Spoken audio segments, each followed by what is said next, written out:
Hello everyone, in this video I will show you how you can fix page not found when you are trying to deploy your Replit project on Netlify. So I tried to deploy my project from Replit to Netlify and I got this error, like page not found, and I found quick fix for this, which worked for me.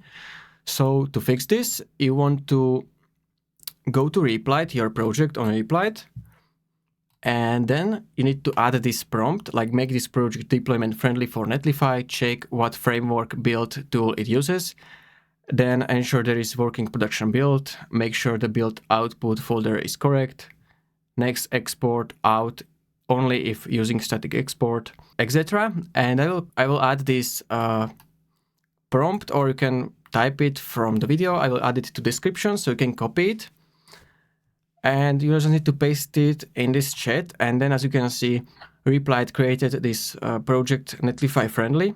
So once you added this prompt to Replit, you want to redeploy it, and then you just want to open the project. And as you can see, it's working. And if you found this video helpful, please consider subscribing to this channel for more tutorials.